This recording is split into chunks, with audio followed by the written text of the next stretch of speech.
কি ব্যাপার টিয়া নাই নিলাম ও টিয়া ওরে টিয়া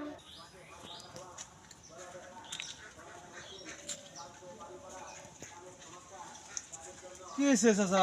টিয়া পাইছেন গো না আমি তুই দেখ কোনো টিয়া পয়সা পাই নাই। না টিয়া পয়সা পাই নাই। বাইক থেকে টিয়া নিয়ে এলাম এখানে আইসু চাচা আসলে আমি টিয়া পাই নাই পাই নাই আমি।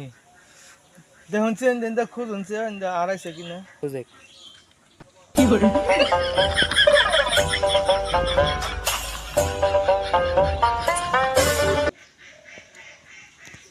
চাচা নুন বাইক জায়গা আমি আমনে যাই না আমি বই আছি আমি পরে যাবো দরকার আছে।